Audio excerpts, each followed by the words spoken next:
जब भी किसी इंसान की मृत्यु होती है और जब उसको अर्थी पर लिटाकर अपने घर से शमशान घाट की तरफ लेकर जाया जाता है, कई जगहों पर उसको विश्राम कराया जाता है। और यह भी आपने देखा होगा कि उसको मुद्रा को बदल दिया जाता है। ऐसा क्यों करा जाता है?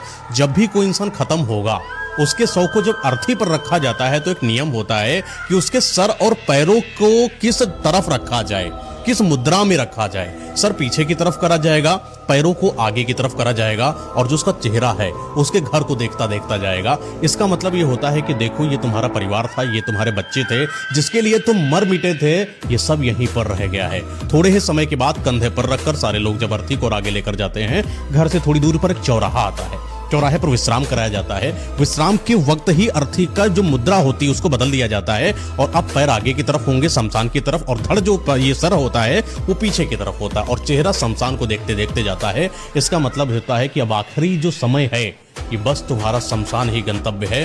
देखो किस तरीके से तुम्हें सारे के सारे लोग मिलकर चलाने जा रहे हैं और अब तुम्हारा इस जीवन से कोई मतलब नहीं है। घर से लगाकर शमशान घाट के बीच में 5 बार विश्राम कराया जाता है और ऐसा भी माना जाता है कि अगर अर्थी को पीपल के पेड़ या बेलपत्र के पेड़ के नीचे विश्राम कराया जाए तो इससे आत्मा को देवताओं का आशीर्वाद भी मिलता है।